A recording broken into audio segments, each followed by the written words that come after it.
আচ্ছা, বাড়ির বাসি জামা কাপড়গুলো কি ছড়িয়ে ছিটিয়ে যেখানে সেখানে পড়ে থাকে, অথবা ঘাম জামা কাপড়গুলো চেঞ্জ করে কোনো জায়গায় দড়িতে কিংবা ঘরের এখানে সেখানে ফেলে রাখছো?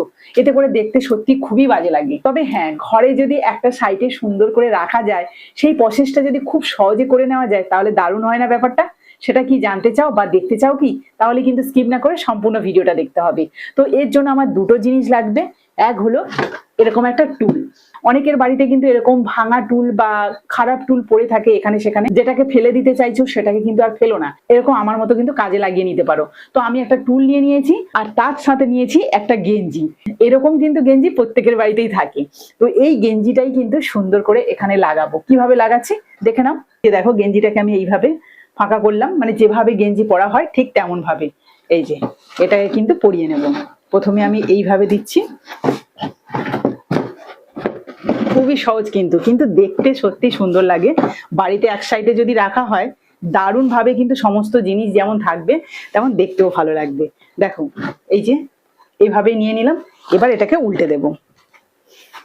এবার টেনে কিন্তু এটাকে ওপর দিকে তুলে নেব। অনেক জায়গায় কিন্তু ব্যাগও পাওয়া যায়, সেই ব্যাগগুলোও কিনে নিতে পারো, তবে সেখানেও পয়সা খরচ হয়।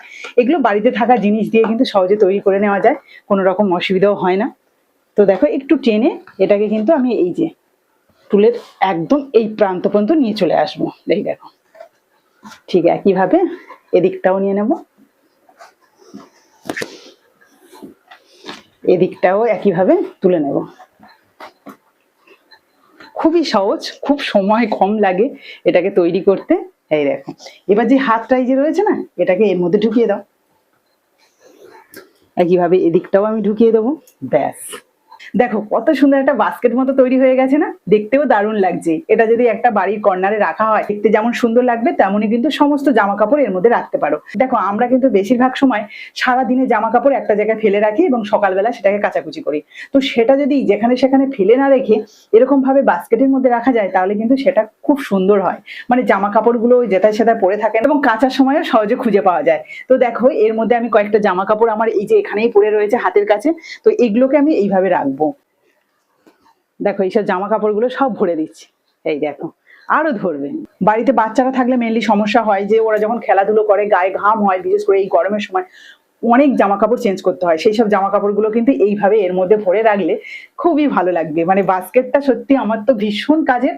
যদি তোমাদের বাড়িতে কোনো বাচ্চা থাকে বা তোমরাও যদি এইভাবে সারাদিনে জামা কাপড় একটা জায়গায় ফেলে রাখো বা যেটাই সেটাই ফেলে রাখো, সেগুলো কিন্তু আর ফেলে না রেখে এরকম একটা ভাঙা টুল বা এরকম পুরোনো একটা টুলের মধ্যে যদি একটা গেঞ্জি পরিয়ে নাও, সুন্দর একটা বাস্কেট তৈরি হয়ে যাবে। কি ব্যাপারটা খুব সহজ নয়? আর দারুণ না? তোমাদের যদি এই ভিডিওটা দেখে ভালো লাগে, তাহলে প্লিজ একটা লাইক করে বন্ধুদের সাথে শেয়ার করো প্রচুর পরিমাণে। তাহলে যার প্রয়োজন সে কিন্তু দেখে এরকম ভাবে তৈরি করে নিতে পারবে।